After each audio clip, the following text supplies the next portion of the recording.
Buenos días y bienvenidos amigos televidentes a otra edición de su programa Coloquio Cultural. Como cada sábado, 11 de la mañana, aquí en EN Televisión, para conversar con ustedes sobre los temas de más actualidad. También puede ver nuestro programa en la web www.entelevisión.com o en nuestro canal de YouTube coloquiocultural.com. José Antonio Torres permanecerá con ustedes durante la próxima hora, eso es hasta el mediodía, tratando, revisando, conversando, analizando los temas que han sido noticias durante la semana que termina hoy sábado. Antes de comenzar el programa, Luisito, enfócame aquí, hazme el favor, para que los amigos televidentes vean qué está pasando en el río Masacre. El río Masacre, miren lo que queda, parece ya es una cañada, parece como si ahí se estuviera haciendo un hoyo. Eso que ustedes ven ahí, ese es el cauce del río Masacre. Es interesante llamar la atención de este problema, porque además de que es un problema, es un ecocidio, es un problema grave en términos ambientales, hay una responsabilidad compartida y la solución tiene que ser compartida entre República Dominicana y Haití, porque ocurre que el río Masacre pasa exactamente por la línea fronteriza. El puente está sobre este río que divide el territorio de República Dominicana y Haití. Miren, esa es otra imagen del mismo problema. Esa imagen publicó el periódico El Nacional en su edición de ayer. Es una denuncia, miren, eso parece cualquier cosa menos un río. Entonces, ¿qué es lo que está pasando? Eso es lo que le llaman los hombres hormigas, que son gente que con pala van acumulando materiales de construcción del río para luego venderlo a los constructores, tanto de la parte de Haití como de la parte de República Dominicana. Pero si nosotros permitimos que eso continúe, llegará un momento entonces en que las lluvias van a provocar inundaciones sumamente severas en esa zona. Sumamente severas, porque no habrá ya ningún material que pueda contener la velocidad del agua, la riada del río.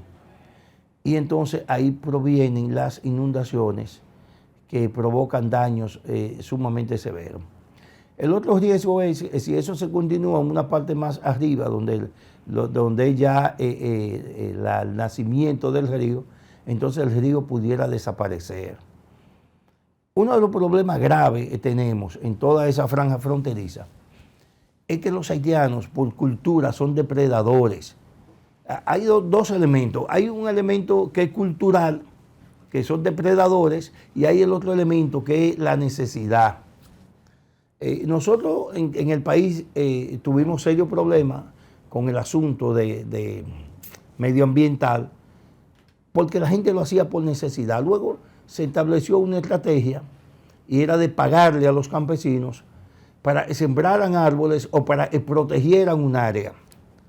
Y ahí entonces se colocaban supervisores, y a esos supervisores se le daban grupos de brigadas que tenían una responsabilidad en un área determinada. Y así se fue controlando un poco el problema de la depredación, porque es cierto el elemento de necesidad en Haití, pero más que eso es la conciencia, porque si usted tiene un árbol de mango y usted agarra y lo corta para convertirlo en carbón, usted está quitándole la fuente de alimento a una familia. ¿Por qué? Porque ¿cuántos mangos te va a producir ese árbol en el año? ¿Y cuánta gente puede satisfacer su necesidad de alimentación con ese fruto o venderlo? O sea, consumirlo y venderlo. Entonces, cuando no hay conciencia para eso, el problema se convierte en muy grave.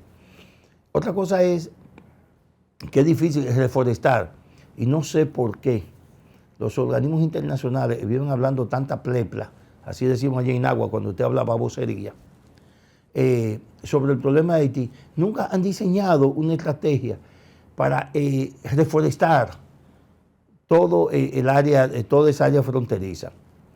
Hay proyectos binacionales, o sea, proyectos de desarrollo en la frontera entre los dos países que han dado buenos resultados. Ahí están las zonas francas, están ahí. Pero hay proyectos. Yo recuerdo de un proyecto, se mencionó mucho esto en el año 96, y era sembrar, oigan esto, 1 millón de árboles de tamarindo en la frontera. La idea es que el tamarindo no necesita de agua. Y como en la frontera nunca llueve, pues se puede reproducir, se puede sembrar ahí. Pero, y usted pensará, bueno, pero para la gente coma tamarindo, no.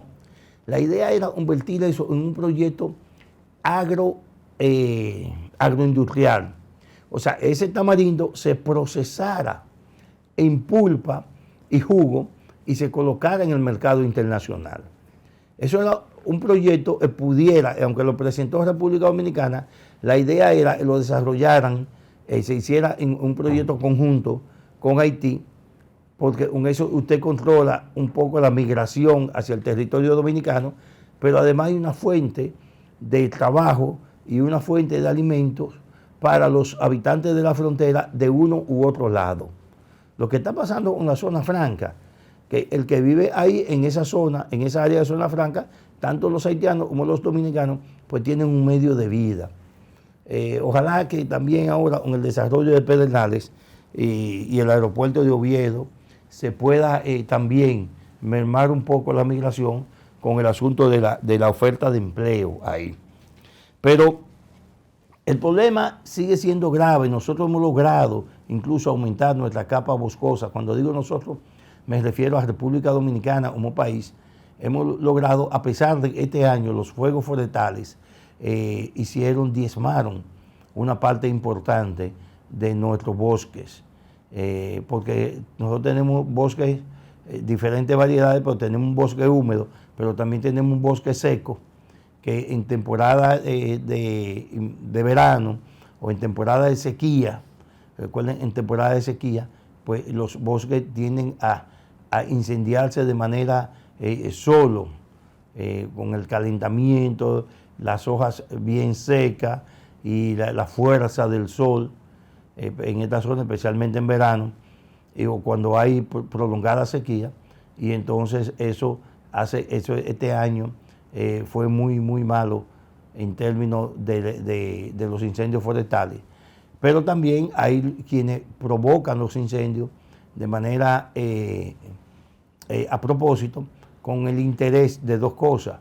Un interés de aprovechar los árboles que se queman, o sea, árboles que queman las ramas y quedan los troncos, muchísima variedad, y la aprovechan como maderable, y otros para plantar alimentos de ciclo corto, es lo que se llama conuquismo. Lo queman y después ya el terreno no tiene árboles, pues entonces lo aprovechan para la siembra especialmente de yuca, plátano, batata, habichuelas. Otros, dependiendo del área, de la zona del país, lo usan para la siembra de productos agrícolas de ciclo cortos. Eso es un delito ambiental y las autoridades tienen que estar atentas, porque el país no puede seguir poniendo en riesgo lo que es el tema ambiental. Ven, en el mundo, y ya hay estudios serios, fíjate lo que está generando el cambio climático, inundaciones en zonas donde nunca el agua era escasa, e incluso está nevando en zonas donde nunca había nevado. O sea, que se han producido, se han generado cambios significativos en todo el mundo, y esos cambios significativos también inciden en lo que es la vida personal, en lo que es nuestra actitud, nuestro diario vivir, porque se nos agregan elementos, incluso en lo que es la cultura culinaria, en lo que son los elementos tienen que ver con nuestra tradición de viajar de un territorio a otro, y mucho más. Miren, el asunto ha llegado tan complejo y es tan grave que hay un estudio ya que dice que en el cambio climático está afectando el juego de béisbol. Y usted dirá, bueno, pero ¿cómo? Sí. Hay un promedio, hay un estudio ya está diciendo que se están aumentando. Hay un estudio que se hizo y que se publicó que dice que el promedio de jonrones está aumentando en un promedio de 50 jonrones más cada año. Y peloteros que, como decimos en el argot deportivo, de alita corta, están dando jonrones. ¿Qué es lo que está pasando? ¿Qué es lo que dice ese estudio? Ese estudio dice que por el calentamiento global, las moléculas del aire son cada vez más volátiles. Al ser más volátil, la bola corre más. Y eso, por eso te permite dar un jonrón en época, en un jonrón más fácil en verano que en primavera o que en invierno. Porque el calor, las altas temperaturas, hacen que las moléculas del aire sean más volátiles. E incluso se revisaron las pelotas, las bolas de juego, para ver si el problema estaba en las bolas. No está en la pelota. El problema está, determinaron los científicos, no lo decimos nosotros aquí, el problema está en que las moléculas del aire son más volátiles, más finas, y por eso le permiten a la bola, por eso permiten que la bola corra más. Es contrario a lo que ocurre con el agua. Fíjate que cuando la molécula del agua usted la enfría, te coge un agua y la enfría y la pone a una temperatura que vaya bajando, las moléculas se comprimen, se aprietan una a otra y es lo que te forman el hielo. Eso es lo que te forma el hielo. Pero eso es si la temperatura es baja. Cuando la temperatura es muy alta, entonces esas mismas moléculas que van al aire, lo que hace es que se ponen más finas y se dispersan. Y eso permite que haya menor resistencia en el aire hacia el corrido de las pelotas. Todo eso se lo podemos atribuir al cambio climático. Cómo anda la producción agropecuaria en el mundo.